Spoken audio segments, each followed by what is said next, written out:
नमस्कार दोस्तों, स्वागत है आपका आज के मुख्य समाचार में, जिसमें सबसे पहली और बड़ी खबर में आपको बताएंगे कि मानवाधिकार पर दुनिया भर में घिर गया चीन और अब यूं दिखा रहा है हेकड़ी। दूसरी बड़ी खबर में जिक्र होगा कि राज्यों को लॉकडाउन लगाने की छूट, और आपको बताएंगे कि किस लेवल पर पाबंदियां लगाने को दिया गया है अधिकार। और तीसरी बड़ी खबर में जिक्र होगा पश्चिम बंगाल के ओपिनियन पोल का, जहां पर भाजपा कर सकती है बड़ा उलटफेर। बहुमत के आंकड़े से पहली बार ममता बनर्जी नीचे आई। जी हां दोस्तों, टीएमसी बहुमत के आंकड़े से लगातार जो नीचे आ रही थी, वो अब यहां पर भारतीय जनता पार्टी ने मजबूती पकड़ के टीएमसी की नींद उड़ा दी है। दोस्तों, हर एक खबर की गहराई में आपको ले जाएंगे, लेकिन उससे पहले अगर आपको भी देश की सेना और पीएम मोदी पर पूरा भरोसा है तो आप अभी इस वीडियो को लाइक कीजिए और इस लाल बटन को दबा के इस चैनल को फ्री में सब्सक्राइब करके घंटी बजाकर कमेंट में लिखिए जय हिंद। दोस्तों, रुक करते हैं तमाम बड़ी खबरों की तरफ। मानवाधिकार पर दुनिया भर में घिरा चीन अब यूं दिखा रहा है हेकड़ी। जी हां दोस्तों,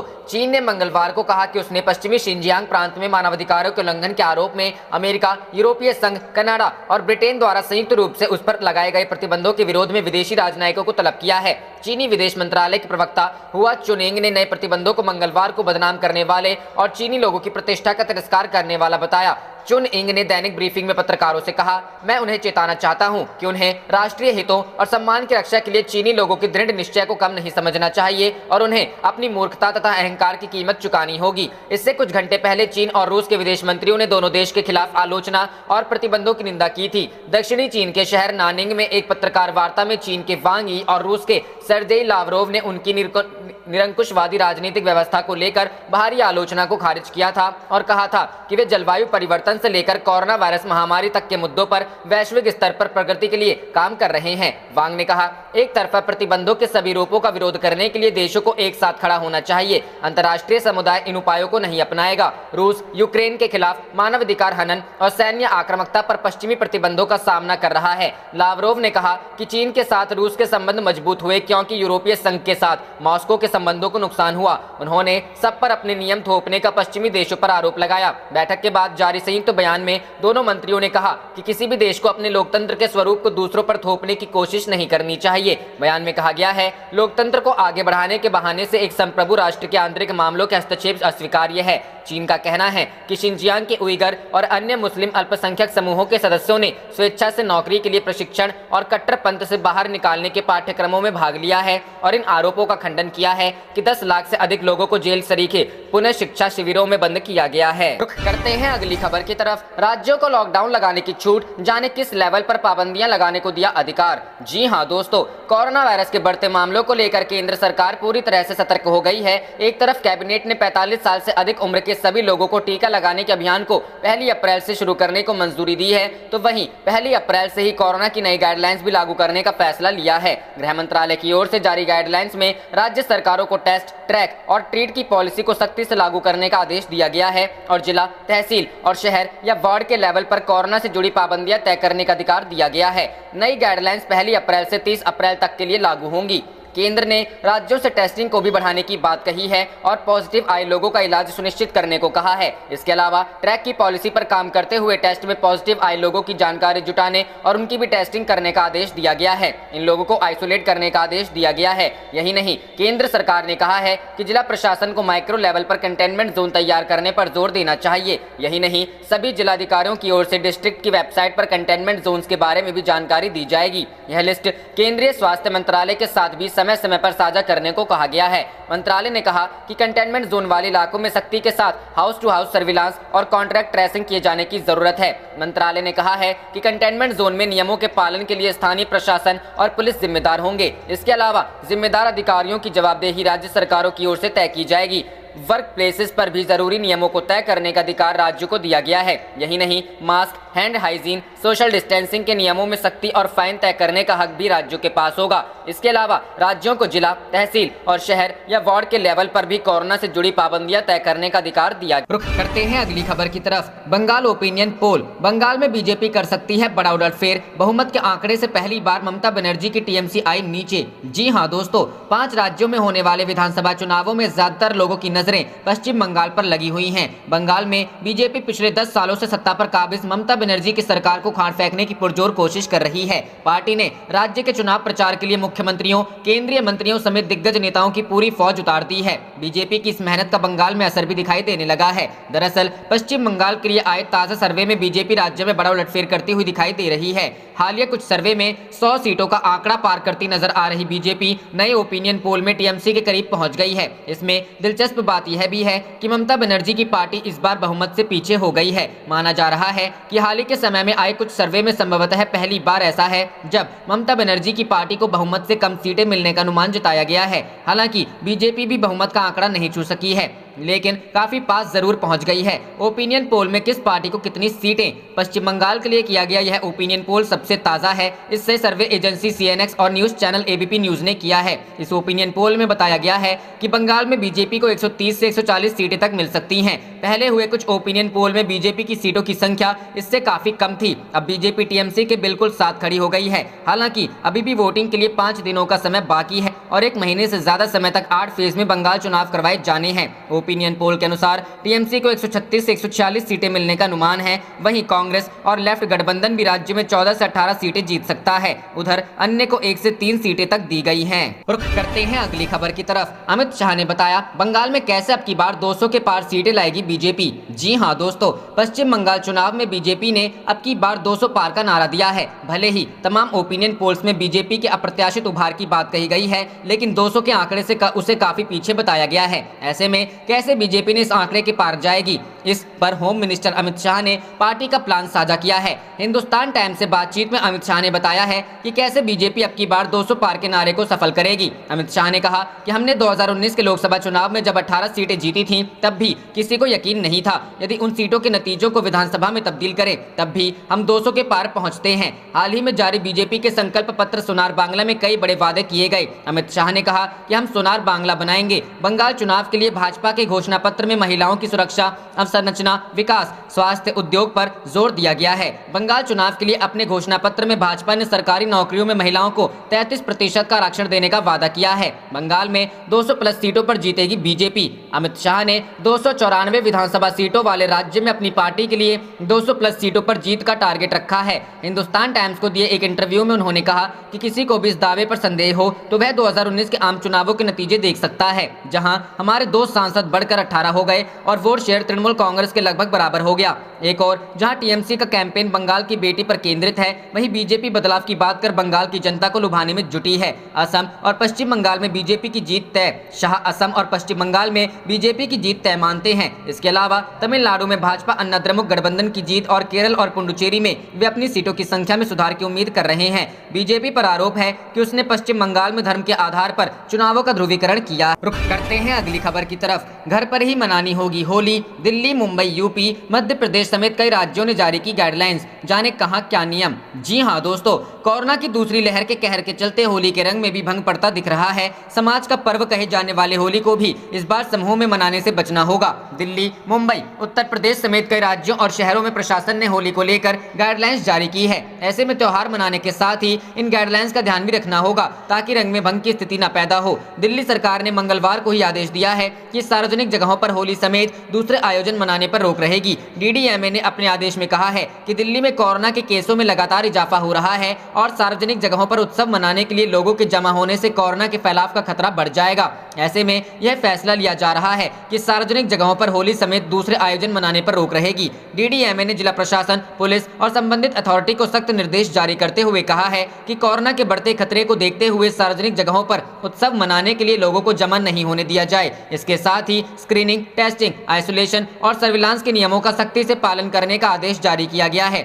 यही नहीं, नवरात्रि और शब-ए-बारात जैसे पर्वों को भी सार्वजनिक तौर पर न मनाने की हिदायत दी गई है। इसके अलावा बीएमसी ने भी मुंबई में सार्वजनिक तौर पर होली मनाने पर रोक का आदेश दिया है। बीएमसी ने मंगलवार को घोषणा की कि 28 और 29 मार्च को निजी एवं सार्वजनिक स्थानों पर होली मनाने की अनुमति नहीं होगी। बीएमसी की ओर से जारी सर्कुलर में कहा गया है कि उल्लंघनकर्ताओं पर महामारी रोग अधिनियम 1897 और आपदा प्रबंधन अधिनियम 2005 के तहत कार्रवाई की जाएगी। सीएम योगी भी जारी कर चुके हैं गाइडलाइंस। इससे पहले यूपी सरकार ने भी सोमवार को ही होली से जुड़ी गाइडलाइंस जारी की थी। सीएम योगी आदित्यनाथ की अध्यक्षता में हुई मीटिंग के बाद फैसला लिया गया था कि सार्वजनिक स्थानों पर होली खेलने पर रोक रहेगी। मुख्यमंत्री ने कहा था कि पर्व और त्योहारों पर कोई रोक नहीं है, लेकिन कोविड संक्रमण को देखते हुए लोगों को जागरूक किया जाए। बिना स्थानीय प्रशासन की पूर्व अनुमति के कोई भी जुलूस तथा कार्यक्रम या सार्वजनिक समारोह आयोजित न किए जाएं। इन आयोजनों में हाई रिस्क कैटेगरी जैसे 10 वर्ष की उम्र से कम के बच्चों, 60 वर्ष से अधिक के वृद्धजन और एक से अधिक गंभीर बीमारी से ग्रसित व्यक्तियों को आदि को शामिल होने से बचाया जाए।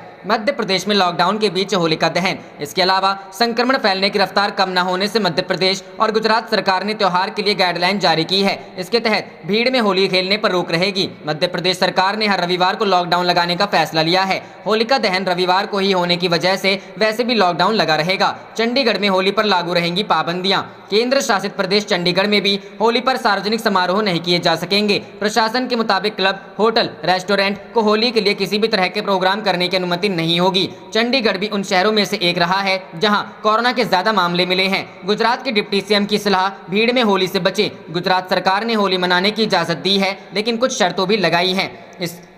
इस बार सीमित संख्या में होलिका दहन की मंजूरी दी गई है। धुलेड़ी के दिन एक दूसरे को रंग लगाने और भीड़ में होली खेलने पर प्रतिबंध रहेगा। उप मुख्यमंत्री नितिन पटेल ने बताया कि कम संख्या में लोग होली जला सकेंगे, पर पब्लिक प्लेस पर रंग खेलने की इजाजत नहीं है। मुख्यमंत्री के साथ हुई कोर कमेटी की बैठक में ये फैसले लिए गए। उप मुख्यमंत्री ने कहा कि कोरोना के संक्रमण को देखते हुए लोग होली ना खेलें। होलिका दहन में भी नियमों का पालन करना जरूरी है। नियमों की अनदेखी करने वालों के खिलाफ पुलिस कार्रवाई की जाए। रुख करते हैं अगली खबर की तरफ। अंतर्राष्ट्रीय उड़ानों पर लगी रोक 30 अप्रैल तक बढ़ी। डीजीसीए ने जारी किए दिशा निर्देश। जी हां दोस्तों, देश में कोरोना का कहर एक बार फिर बढ़ता जा रहा है। कई राज्यों में कोरोना के मामलों ने रफ्तार पकड़ ली है। इसे देखते हुए राज्य सरकारों ने lockdown, night curfew, weekend lockdown जैसे कड़े प्रतिबंध लगाए हैं। उधर कोरोना की तेजी से बढ़ते मामलों को देखते हुए केंद्र सरकार ने अंतर्राष्ट्रीय उड़ानों पर लगी रोक को बढ़ाकर 30 अप्रैल 2021 तक कर दिया है। मालूम हो कि फिलहाल यह रोक 31 मार्च 2021 तक के लिए ही थी, लेकिन अब इसे 1 महीने के लिए और बढ़ा दिया गया है। बता दें कि सरकार की तरफ से कई बार अंतर्राष्ट्रीय उड़ानों की तारीख बढ़ाई गई है। डीजीसीए की तरफ से जारी नोटिफिकेशन में कहा गया है कि अंतर्राष्ट्रीय उड़ानों पर रोक के लिए 26 जून 2020 को जारी आदेश में मामूली फेरबदल करते हुए इस रोक को 30 अप्रैल तक के लिए बढ़ाया गया है। मालूम हो कि कोविड-19 महामारी के कारण 23 मार्च 2020 से भारत में निर्धारित अंतर्राष्ट्रीय यात्री सेवाएं निलंबित हैं। हालांकि विशेष अंतर्राष्ट्रीय उड़ानें मई से वंदे भारत मिशन के तहत और जुलाई से चुनिंदा देशों के साथ द्विपक्षीय एयर बबल व्यवस्था के तहत संचालित हो रही हैं। भारत ने America, Britain, UAE, Kenya, Bhutan और फ्रांस सहित 27 देशों के साथ एयर बबल समझौता किया है। 2 देशों के बीच इस एयर बबल समझौते के तहत विशेष अंतर्राष्ट्रीय उड़ानें उनके क्षेत्र के बीच उनकी एयरलाइंस द्वारा संचालित की जा सकती है। डीजीसीए की तरफ से जारी दिशा निर्देश में यह भी कहा गया कि निलंबन अंतर्राष्ट्रीय ऑल कार्गो संचालन और इसके द्वारा अनुमोदित उड़ानों के संचालन को प्रभावित नहीं करता है। इससे पहले गृह मंत्रालय की तरफ से कोरोना की नई गाइडलाइंस भी जारी की गई है। गृह मंत्रालय की तरफ से जारी गाइडलाइंस 1 अप्रैल से 30 अप्रैल तक प्रभावी रहेंगी। गृह मंत्रालय की ओर से जारी गाइडलाइंस में राज्य सरकारों को टेस्ट, ट्रैक और ट्रीट की पॉलिसी को सख्ती से लागू करने का आदेश दिया गया है। केंद्र ने राज्यों से टेस्टिंग को भी बढ़ाने की बात कही है और पॉजिटिव आए लोगों का इलाज सुनिश्चित करने को कहा है। केंद्र सरकार ने कहा है कि जिला प्रशासन को माइक्रो लेवल पर कंटेनमेंट जोन तैयार करने पर जोर देना चाहिए। मंत्रालय ने इसके साथ साथ यह भी कहा है कि कंटेनमेंट जोन में नियमों के पालन के लिए स्थानीय प्रशासन और पुलिस जिम्मेदार होंगे। इसके अलावा जिम्मेदार अधिकारियों की जवाबदेही राज्य सरकारों की ओर से तय की जाएगी। वर्क प्लेस पर भी जरूरी नियमों को तय करने का अधिकार राज्य को दिया गया है। यही हैंड हाइजीन, सोशल डिस्टेंसिंग के नियमों में सख्ती और फाइन तय करने का हक भी राज्यों के पास होगा। इसके अलावा राज्यों को जिला, तहसील और शहर या वार्ड के लेवल पर भी कोरोना से जुड़ी पाबंदियां तय करने का अधिकार दिया गया है।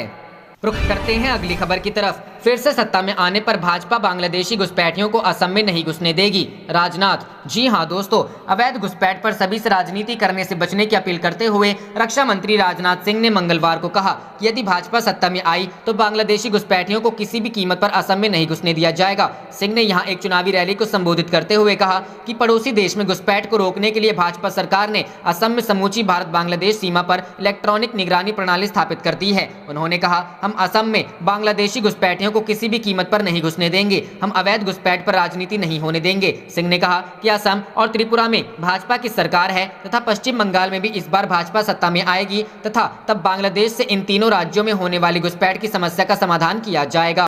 करते हैं अगली खबर की तरफ। महाराष्ट्र पर बोले राजनाथ सिंह, राष्ट्रपति शासन जैसे ही हैं हालात, नहीं चल पाएगी सरकार। जी हां दोस्तों, मुंबई के पुलिस कमिश्नर रहे परमबीर सिंह की ओर से महाराष्ट्र के गृह मंत्री अनिल देशमुख पर लगाए गए आरोप को लेकर सियासत गर्म है। मुंबई से लेकर दिल्ली तक हंगामा मचा है। शरद पवार और उनकी पार्टी देशमुख के बचाव में है, तो वहीं विपक्षी भारतीय जनता पार्टी आक्रामक रुख अख्तियार किए हुए हैं और उद्धव सरकार पर लगातार हमले बोल रही है। देश के रक्षा मंत्री राजनाथ सिंह ने आज तक से बात करते हुए कहा है कि महाराष्ट्र में सरकार पर इतने गंभीर आरोप लग रहे हैं, सरकार की विश्वसनीयता पर गहरा प्रश्न चिन्ह लग चुका है। मंत्री को तुरंत मंत्रिमंडल से बाहर करना चाहिए। उन्होंने कहा कि महाराष्ट्र के आरोप को सुषमा स्वराज वाले मामले से इंक्वायरी नहीं करना चाहिए। महाराष्ट्र में हालात राष्ट्रपति शासन के ही हैं। राजनाथ सिंह ने कहा कि देखते जाइए आगे क्या क्या होता है। मुझे लगता है सरकार नहीं चल पाएगी। शिवसेना से फिर से समझौते को लेकर सवाल के जवाब में उन्होंने कहा कि इससे इनकार नहीं कर रहे, लेकिन कुछ कह नहीं सकते, भविष्य तय करेगा। हताशा में है ममता बनर्जी। राजनाथ सिंह ने कहा कि ममता बनर्जी चोट का फायदा उठाने की कोशिश कर रही हैं। यह बताता है कि वो हताशा में हैं। उन्होंने दावा किया कि बंगाल में बीजेपी 200 से ज्यादा सीटें जीतेगी। सीएम कैंडिडेट को लेकर सवाल के जवाब में राजनाथ सिंह ने कहा कि बहुत जगह हम बिना चेहरे के चुनाव जीते हैं। जनता नरेंद्र मोदी पर भरोसा करती है। हम वो वादे करते हैं जो पूरे कर सके। बंगाल में किसान आंदोलन के प्रभाव से जुड़े सवाल के जवाब में उन्होंने कहा कि किसान आंदोलन का असर बंगाल में होता तो हम 200 सीट का सपना कैसे देखते। रुख करते हैं अगली खबर की तरफ। 1 अप्रैल से 45 साल से अधिक उम्र वालों को भी लगेगा कोरोना से बचाव का टीका। जी हां दोस्तों, देश में 1 अप्रैल से 45 साल से अधिक उम्र वाले सभी लोगों को कोरोना टीका लगाया जाएगा। पीएम नरेंद्र मोदी की अध्यक्षता में मंगलवार को ही कैबिनेट की बैठक में टीकाकरण का दायरा बढ़ाने का फैसला लिया गया। इससे पहले 45 वर्ष से अधिक आयु के गंभीर बीमारियों से पीड़ित लोग ही टीका लगवाने के पात्र थे। केंद्रीय मंत्री प्रकाश जावड़ेकर ने बताया, कोरोना मामलों पर बनी टास्क फोर्स और विशेषज्ञों की राय के बाद यह फैसला किया गया कि 1 अप्रैल से 45 वर्ष से अधिक आयु के सभी लोग टीका लगवाने के पात्र होंगे। हम सभी लोगों से अनुरोध करते हैं कि तत्काल पंजीकरण कराएं और टीका लगवाएं। केंद्रीय मंत्री ने कहा, टीकाकरण अभियान में तेजी आ रही है और अब तक 4.85 करोड़ लोगों को टीका लग चुका है। इनमें से 80 लाख को टीके की दूसरी खुराक भी दी जा चुकी है। देश में टीके पर्याप्त मात्रा में उपलब्ध हैं और इसकी कोई कमी नहीं है। मुझे यकीन है कि हर कोई इस फैसले का स्वागत करेगा और टीका लगवाने आगे आएगा। देश में टीकाकरण की शुरुआत 16 जनवरी को स्वास्थ्य कर्मियों को टीका लगाने से हुई थी। इसके बाद 2 फरवरी को अग्रिम मोर्चे पर तैनात कर्मचारियों को और 1 मार्च से 60 साल से अधिक आयु वालों और गंभीर बीमारियों से जूझ रहे 45 साल व उससे अधिक उम्र के लोगों को टीका लगना शुरू हुआ। रुख करते हैं अगली खबर की तरफ। भाजपा बंगाल में 200 से अधिक सीटों पर जीत दर्ज करेगी। असम में सीटों की संख्या बढ़ेगी। अमित शाह। जी हां दोस्तों, गृह मंत्री अमित शाह ने मंगलवार को कहा कि असम विधानसभा चुनावों में भाजपा की जीत का एक कारण कांग्रेस का AIUDF के साथ गठबंधन करना भी होगा, क्योंकि मुख्य विपक्षी दल बदरुद्दीन अजमल से हाथ मिलाकर अवैध प्रवासियों की घुसपैठ को नहीं रोक पाएगा और इस कारण मतदाता भगवा दल को वोट करेंगे। PTI भाषा को दिए साक्षात्कार में भाजपा के वरिष्ठ नेता ने पश्चिम बंगाल में अपनी पार्टी की शानदार जीत का अनुमान जताया और कहा कि वहां लोग तृणमूल कांग्रेस के कुशासन के कारण बदलाव चाहते हैं और वे प्रधानमंत्री नरेंद्र मोदी के राज्य के विकास की विजन को गले लगाएंगे। उन्होंने कहा, बंगाल में हम 200 से अधिक सीटों पर जीत दर्ज करेंगे और असम में हमारी सीटों की संख्या बढ़ेगी। पश्चिम बंगाल चुनावों में भाजपा की बड़ी जीत के विश्वास का आधार पूछने पर शाह ने कहा कि 2019 के लोकसभा चुनावों के बाद पार्टी ने अपनी स्थिति लगातार मजबूत की है, जबकि तृणमूल कांग्रेस का जनाधार खिसका है और बड़ी संख्या में उसके नेता संगठन से अलग हुए हैं। उनमें से अधिकतर भाजपा में आ गए हैं। उन्होंने कहा, 2019 में हमने 42 लोकसभा सीटों में से 18 पर जीत दर्ज की और 3 सीट पर काफी कम अंतर से हारे, वह भी तब जब लोगों को हमारी जीत के बारे में संदेह था। अब उन्हें विश्वास है कि हम जीत सकते हैं। लोग बदलाव चाहते हैं और हम उनके साथ हैं। उन्होंने कहा कि मुख्यमंत्री और तृणमूल कांग्रेस सुप्रीमो ममता बनर्जी भले ही मोदी को नहीं देखना चाहती हो और यह उनकी पसंद है, लेकिन पश्चिम बंगाल के लोगों ने उनके प्रति अपना प्यार दिखाया है और काफी संख्या में उनकी रैलियों में शामिल हुए हैं। भाजपा पर धार्मिक ध्रुवीकरण के बनर्जी के आरोपों के बारे में पूछे जाने पर शाह ने कहा कि अगर लोगों के मुद्दे उठाना धार्मिक ध्रुवीकरण है तो उन्होंने यह नई परिभाषा सुनी है। उन्होंने कहा, हम सकारात्मक बयान दे रहे हैं कि हर किसी को अपना त्योहार मनाना चाहिए। अगर कोई रमजान या क्रिसमस मनाता है तो हमें कोई ऐतराज नहीं है, लेकिन आप दुर्गा पूजा और सरस्वती पूजा पर पाबंदियां नहीं लगा सकते हैं। पार्टी के कार्यकर्ताओं द्वारा कुछ उम्मीदवारों को लेकर नाराजगी जताने के बारे में पूछने पर उन्होंने कहा कि भाजपा उन्हें मनाएगी और कहा कि चुनाव पर इसका कोई असर नहीं पड़ेगा। उन्होंने कहा कि भाजपा अनुशासित और कार्यकर्ताओं की पार्टी है और लोग पार्टी के साथ हैं। असम चुनाव के बारे में शाह ने कहा कि AIUDF अध्यक्ष अजमल के साथ गठबंधन के कारण कांग्रेस की पराजय। रुख करते हैं अगली खबर की तरफ। ईरान में भारत की क्रेन बढ़ा रही है चीन और पाकिस्तान की टेंशन, जानिए कैसे। जी हां दोस्तों, भारत और ईरान के बीच चाबहार बंदरगाह पर आपसी संपर्क बढ़ता जा रहा है। दिसंबर 2020 में भारत की तरफ से चाबहार बंदरगाह पर 2 मोबाइल क्रेन भेजी गई थी और एक बार फिर अब उपकरणों को दूसरा जत्था चाबहार पहुंच चुका है। इन क्रेन्स की कीमत $25 मिलियन से ज्यादा बताई जा रही है। ईरान, अफगानिस्तान और भारत का साझा प्रयास चाबहार बंदरगाह सिस्तान बलूचिस्तान प्रांत में है। ईरान के खनिज संसाधनों से भरपूर दक्षिण तट पर स्थित इस बंदरगाह को ईरान, अफगानिस्तान और भारत साथ में मिलकर डेवलप कर रहे हैं। पिछले माह सरकार की तरफ से बताया गया था कि 2 और क्रेन्स को वेनिस में लोड किया जा रहा है और ये क्रेन मार्च के अंत तक चाबहार बंदरगाह पर पहुंच जाएगी। 2 और क्रेन जून माह के अंत तक चाबहार पहुंचेगी। सरकार के मुताबिक मोबाइल हार्बर क्रेज के बाद चाबहार पर रेल माउंटेड क्रेन भेजने की तैयारी है। साल 2016 में हुआ समझौता। आप देख रहे थे आपका अपना चैनल जय हिंद जय भारत।